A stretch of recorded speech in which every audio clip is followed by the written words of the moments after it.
कुछ दिन के बाद, कुछ दिन नहीं कुछ महीनों के बाद जनसंख्या नियंत्रण कानून बन जाएगा और इन महिषा खाने वालों की, भैंसा खाने वालों की दुनिया ही समाप्त हो जाएगी प्यारे। राम राज जाएगा, इनका अस्तित्व समाप्त हो जाएगा।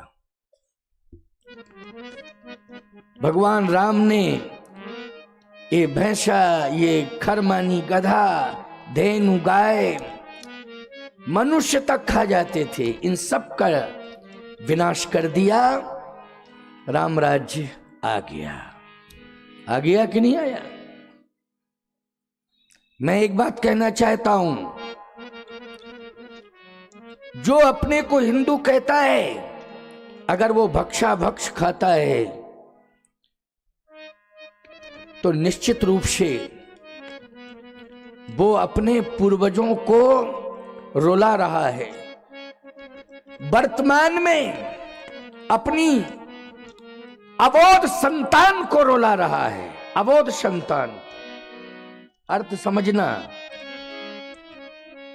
पूर्वजों को रुला रहा है, अबोध संतान को रुला रहा है, और प्यारे स्वयं अपने कुल खानदान को कलंकित कर रहा है। ऐसे व्यक्ति को हिंदू कहलाने का अधिकार नहीं है। ऐसे व्यक्ति को तो चुल्लू भर पानी में डूब के मर जाना चाहिए, उसे जिंदा रहने का भी अधिकार नहीं है। इसलिए संकल्प लो, राम राज्य लाना है तो खान पान की शुद्धता अपनानी पड़ेगी। इसका संकल्प लो कि हमारा खान पान शुद्ध रहेगा। इसमें यदि कोई अन्यथा मानता है तो मानता रहे, मुझे इसकी चिंता ही नहीं। लेकिन मैं स्पष्ट रूप से कहूंगा कि खान पान की पवित्रता रखनी होगी, खान पान में शुद्धता रखनी पड़ेगी। भगवान राम ने पूरा वातावरण पवित्र बना दिया और प्रभु श्री राम वापस जब लौटे तो तीर्थों का दर्शन करते हुए लौटे। चित्रकूट धाम में भी रुके भगवान, तीर्थराज प्रयाग में भी रुके भगवान, फिर अयोध्या आए। तीर्थों के जो स्थावर देवता हैं उनको प्रणाम करके, उनसे आशीर्वाद लेकर के भगवान आए। तब राम राज्य की स्थापना। समझते जा रहे हो कि नहीं? क्योंकि समय कम है, बातें बहुत अच्छी अच्छी करनी है। ये बातें बहुत महत्वपूर्ण हैं और ये साधु के मुख से ही ये बातें अच्छी लगती हैं। सामान्य व्यक्ति कहेगा तो लोग कहेंगे बहुत बड़ी बड़ी बातें मार रहा है, पहले खुद ही तो करके बतावे। क्यों कहेंगे कि नहीं? लोग कहेंगे। अब मुझसे क्या कहेंगे लोग? कहने की कोई गुंजाइश हो तो बताओ।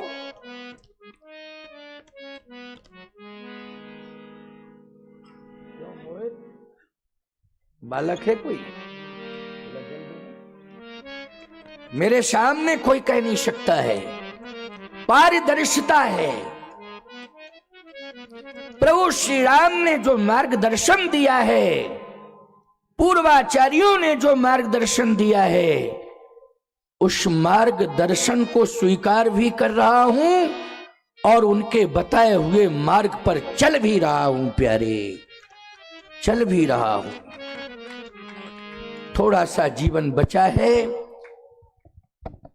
वो भी प्रभु श्री राम की कृपा से सुरक्षित होगा, प्रभु राम की कृपा से होगा। मेरा पुरुषार्थ नहीं है इसमें, प्रभु राम की कृपा।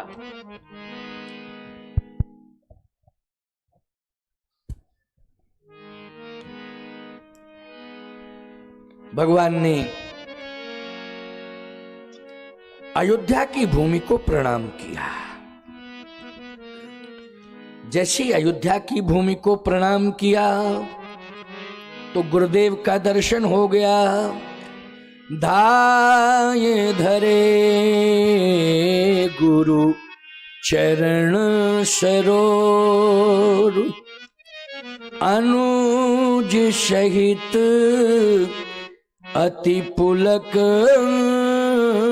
तनूर। साष्टांग प्रणिपात किया, गुरुदेव ने आशीर्वाद दिया, कहा राम समय से आ गए हो, सिंहासन इंतजार कर रहा है, सिंहासन पर बैठो। प्रभु श्री राम ने कहा गुरुदेव आपकी आज्ञा शिरोधार्य है, लेकिन मुझे ऐसा लगता है कि राम राज्य आपकी कृपा से और आपके आशीर्वाद से राम राज्य स्थापित होगा, आप में सामर्थ्य है। लेकिन राम राज्य का अर्थ है जब विरोध समाप्त हो जाए तब राम राज्य। अगर विरोध है तो राम राज्य हो ही नहीं सकता। वशिष्ठ जी ने कहा अब तो विरोध समाप्त हो गया, अब तो विरोध है ही नहीं। भगवान राम ने कहा कि अगर विरोध समाप्त हो गया होता तो माता कैकेयी का दर्शन होता। यहां सब दिखाई दे रहे हैं लेकिन माता कैकेयी दिखाई नहीं दे रही। मुझे ऐसा लगता है कि माता कैकेयी अगर उपस्थित नहीं है तो या तो अयोध्या वासियों ने उनका बहिष्कार कर दिया है या फिर माता कैकेयी ने राम राज्य का बहिष्कार किया है। दो ही बातें हो सकती हैं। वो दिखाई नहीं दे रही, इसका मतलब है कि विरोध। वशिष्ठ जी ने कहा नहीं राम, वो गिलानी से भरी हुई हैं और पता नहीं क्यों इतनी गिलानी कर रही है, समझ में नहीं आता है, इसलिए वो स्वयं नहीं आई। किसी ने कुछ कहा ही नहीं, किसी ने कुछ नहीं कहा, उसका हृदय गिलानी से भरा है इसलिए नहीं आई। भगवान राम ने कहा तो मैं कैसा पुत्र हूं जो मां की गिलानी दूर न कर सकूं। मां की गिलानी दूर न कर सकूं तो मैं पुत्र कैसा हूं। जब मैं ऋषि मुनि महात्माओं की गिलानी को दूर कर सकता हूं तो मां की गिलानी को नहीं कर सकता हूं। मैं पहले मां की गिलानी दूर करूंगा तब सिंहासन पर बैठूंगा। अब समझ लो, भगवान राम के जीवन में, प्रभु राम की दृष्टि में सगे और सौतेले में कोई भेद नहीं है कि ये सगी मां है ये सौतेली मां, नहीं, मां मां है, मां मां है। आज भेद के कारण ही विरोध की दीवारें खड़ी हो रही हैं। भगवान राम ने कहा नहीं, मां मां होती है। मैं देख रहा हूं कि कौशल्या मां और सुमित्रा मां खड़ी हैं, लेकिन उनके बगल में कैकेयी मां नहीं है। तो जो सम्मान की भूमि पर कौशल्या मां खड़ी हैं, इस सम्मान की भूमि पर सुमित्रा मां खड़ी हैं, उसी सम्मान की भूमि पर मैं कैकेयी मां को खड़ा करूंगा, तब राज्य सिंहासन पर बैठूंगा। कितना सुंदर भाव है। इसलिए भगवान चल पड़े, प्रभु जानी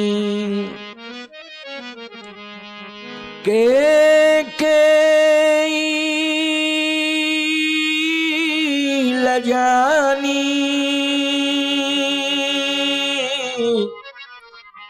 प्रथमता सुग्रही गए भवान। सबसे पहले भगवान कैकेयी अम्बा के पास गए। ये मां का आदर, मां का आदर प्रभु राम ने किया है, तो हम सब राम कथा सुन रहे हैं, राम के अनुयायी हैं, तो हमें भी मां का आदर करना है। जिसने जन्म दिया है उसका भी करना है, और जो मां के समान हैं उनका भी समान आदर करना है, मां के समान आदर करना है। भगवान राम ने यही करके दिखाया है। प्रभु जानी के लजानी प्रथमता सुग्रही गए भवानी। प्रथमता सुग्रह गए भवानी। जैसे ही भगवान राम जा रहे हैं कोई रोक नहीं पा रहा है। लक्ष्मण जी को इशारा किया रुको, क्योंकि हो सकता है तेरे सामने अपनी अंतर वेदना व्यक्त ना कर सके। वो हो सकता है, क्यों भाई? लक्ष्मण जी रहे शायद अंतर वेदना व्यक्त न कर सके, या इस प्रकार की भाषा बोले कि तू बर्दाश्त न कर सके। लक्ष्मण जी प्रभु राम के विरोध में यदि कोई एक शब्द भी बोलता है तो बोलो भाई लक्ष्मण जी बर्दाश्त नहीं कर सकते। तो भगवान ने कहा हो सकता कुछ माई बोल दे ऐसा तो मैं तो बर्दाश्त करूंगा, लेकिन तेरे अंदर क्षमता नहीं है। मेरे प्रति यदि कोई कुछ कहता है तो तू जवाब दे देता है। बचन कहु कछु लखन कठोरा, बरज राम पुन कीन नेहोरा। महाराज श्री दशरथ के लिए भी लक्ष्मण जी ने कुछ कठोर वचन कहे थे। महाराज जनक के लिए भी लक्ष्मण जी ने कठोर वचन कहे थे। लेकिन प्यारे विचार ये करना पड़ेगा आप सबको, भगवान राम का अपमान हुआ तो सह नहीं पाए लक्ष्मण। चक्रवर्ती सम्राट महाराज दशरथ को भी खरी खोटी सुनाने लगे और जनक जी महाराज को भी सुनाने लगे। भगवान ने लक्ष्मण को रोका, तुम रुको, जो भी सुनाएगी 14 साल की खरी खोटी मैं सुनूंगा और उसे मनाऊंगा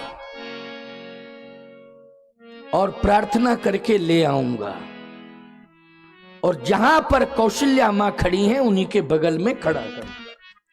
ये सोच करके भगवान जा रहे हैं। बोलो राम राज्य लाने के लिए पहले आपको आदर्श की स्थापना करनी पड़ेगी।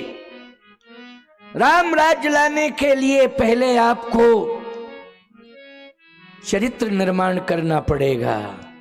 राम राज्य लाने के पहले समरसता के धरातल का निर्माण करना पड़ेगा। भगवान राम पहुंच गए, कहां? मां के पास पहुंच गए। देखा क्या? सिर नीचे झुका हुआ है, आंसू गिर रहे हैं, मंद स्वर में कह रही है राम मुझे मालूम है कि तुम आ गए हो। अभी राम को देखा नहीं है। मुझे मालूम है कि तुम आ गए हो, क्योंकि प्रभु श्री राम जब आए तो खुशी में लोगों ने नाचना शुरू किया, गीत गाना शुरू किया। ढोल नगाड़े बजाते हो ना आप लोग खुशी में, वो सब अयोध्या वासियों ने किया था। कैकेयी जी ने कहा मुझे मालूम है कि राम तुम आ गए हो, लेकिन मेरे पास इसलिए नहीं आ सकते हो क्योंकि अयोध्या वासी आने नहीं देंगे। मैं तुम्हारे पास जा नहीं सकती हूं, लेकिन मैं सिंहासन पर बैठा हुआ तुम्हें देखना चाहती हूं। जब तुम सिंहासन पर बैठ जाओगे और अयोध्या की जनता जब राजा रामचंद्र की जय बोलेगी तो मेरे कानों में राजा रामचंद्र की जय सुनाई देगी, तो उसी समय मैं भी मेरे भवन से भी राजा रामचंद्र की जय सुनाई देगी। कैकेयी भी राजा रामचंद्र कह करके जय जयकार करेगी, खुशियां मनाएगी। लेकिन बस तेरे राज सिंहासन का उत्सव देखने के लिए ही जीवित हूं, इसके बाद मैं प्राण त्यागूंगी, फिर मैं जीवित नहीं रहूंगी। ये कैकेयी जी मन ही मन कह रही थी और कुछ हल्के हल्के शब्दों में स्वर भी निकल रहा था, शब्द सुनाई दे रहे थे। भगवान राम ने वो शब्द सुन लिए और जैसे सुने तो भगवान राम ने अपना मस्तक मां के चरणों में रखा और कहा मां जिसकी तू याद कर रही है वो राम तो तेरे चरणों में। कैकेयी ने जैसे नेत्र खोल करके देखा तो दृश्य क्या था? भगवान श्री राम का मस्तक अम्बा कैकेयी के चरणारविंदों में था। कैकेयी जी के चरणारविंदों में था भगवान राम का मस्तक। कैकेयी ने कहा, राम तुम आ गए हो, मेरा आशीर्वाद है, जाओ सिंहासन पर बैठो। आशीर्वाद मिल गया। प्रभु राम ने कहा कि मैं आपको सम्मान पूर्वक ले जाना चाहता हूं। कैकेयी जी ने कहा, मैं जाऊंगी नहीं। प्रभु राम ने कहा कि मैं जिस सम्मान की भूमि पर माता कौशल्या खड़ी है, उसी सम्मान की भूमि पर आपको मैं खड़ा करना चाहता हूं। कैकेयी जी ने कहा, नहीं नहीं, मैं उस भूमि पर खड़ी होने की अधिकारिणी नहीं हूं, मैं अधिकार खो चुकी हूं, इसलिए राम तुम जाओ, विलंब मत करो। भगवान राम ने कहा, मां यदि आप नहीं जाएंगी तो मैं राज्य सिंहासन का त्याग कर दूंगा। मैं अयोध्या के सिंहासन को स्वीकार नहीं करूंगा यदि आप नहीं जाएंगी। कैकेयी जी ने कहा, मुहूर्त निकल जाएगा। भगवान ने कहा, निकल जाए मुहूर्त, मुझे मुहूर्त की चिंता नहीं है।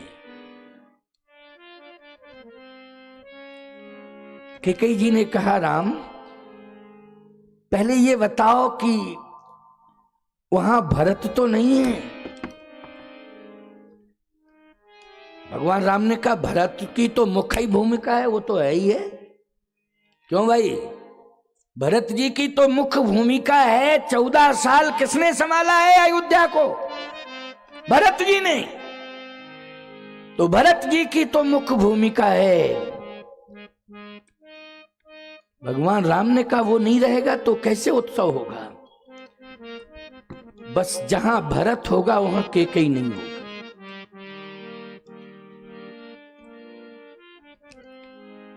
क्यों? भरत ने कहा था कि जहां कैकेयी होगी वहां भरत नहीं होगा। बोलो, कहा था कि नहीं कहा था? जहां पर कैकेयी होगी वहां भरत नहीं होगा। भले ही इस अपमान के कारण भरत को नरक जाना पड़े, भरत नरक चला जाएगा, लेकिन जब तक जिंदा है तब तक कैकेयी का मुख नहीं देखेगा। तो मैं कैसे जाऊंगी जहां भरत होगा? जब वो मेरा मुंह नहीं देखना चाहता है तो मैं उसका भी मुंह नहीं देखना चाहती। अब तो भैया धर्म संकट आ गया। क्यों आ गया कि नहीं आ गया, जरा बताओ। भगवान राम ने कहा कि बहुत बड़ी गलती की है भरत ने। अगर भरत आके क्षमा मांगता है तो आप क्षमा करेंगी कि नहीं? कैकेयी ने कहा, पहली बात वो आएगा नहीं, वो आएगा तो क्षमा नहीं मांगेगा, और मुझे देखेगा तो मुंह मोड़ लेगा। मुझे मालूम है। भगवान राम ने कहा, ऐसा कुछ नहीं होगा। वो आएगा, क्षमा मांगेगा, बार बार क्षमा मांगेगा, और आपको क्षमा करना पड़ेगा। कैकेयी जी ने कहा, शर्त एक है, क्षमा मांगने के लिए भरत पर राम तुम दबाव नहीं बनाओगे, दबाव नहीं बनाओगे। क्यों भाई?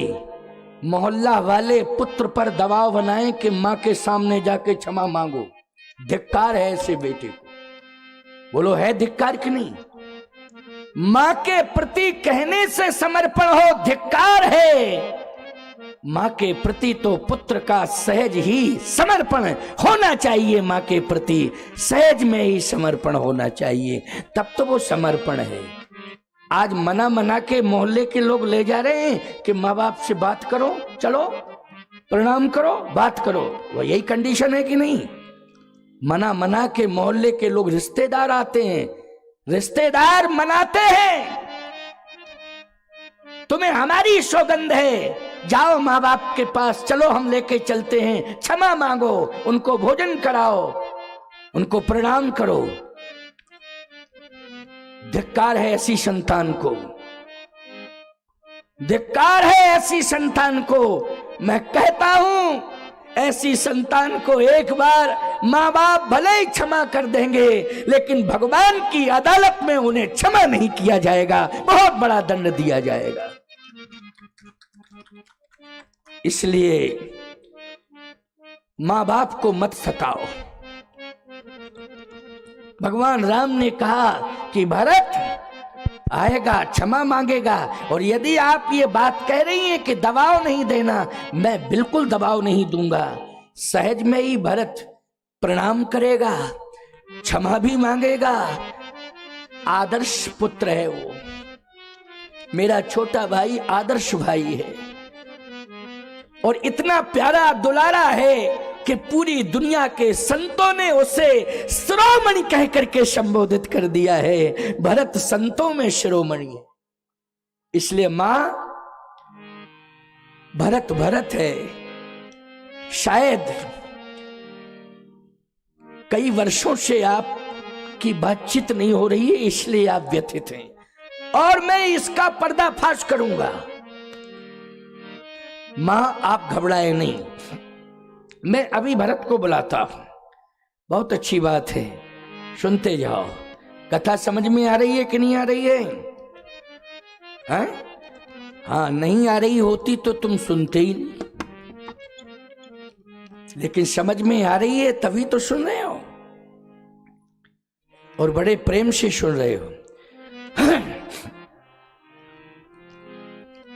भगवान राम ने उर प्रेरक रघुवंश विभूषण भरत जी को प्रेरणा दी।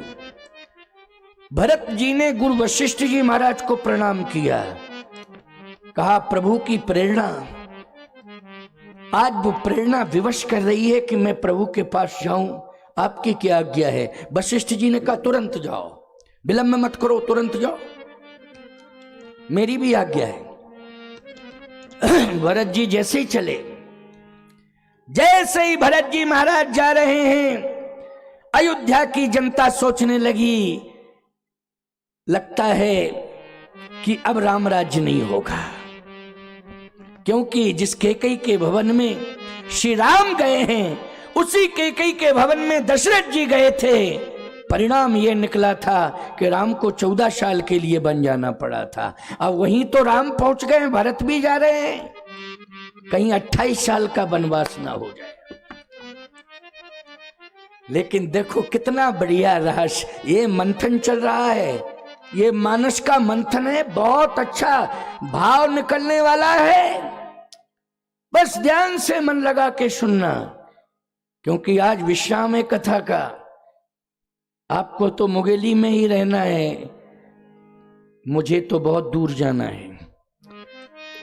पूरा हमारा रात्रि भर का समय यूं ही जाएगा, क्योंकि मुझे जल्दी रायपुर निकलना है, फिर वहां से सुबह प्लेन से दिल्ली जाना है, दिल्ली से फिर आगरा आना है, और कल मुझे आगरा में कथा कहनी है। सोचो जरा, आज मुगेली में हूं, कह रहा हूं, और कल आगरा में कहूंगा।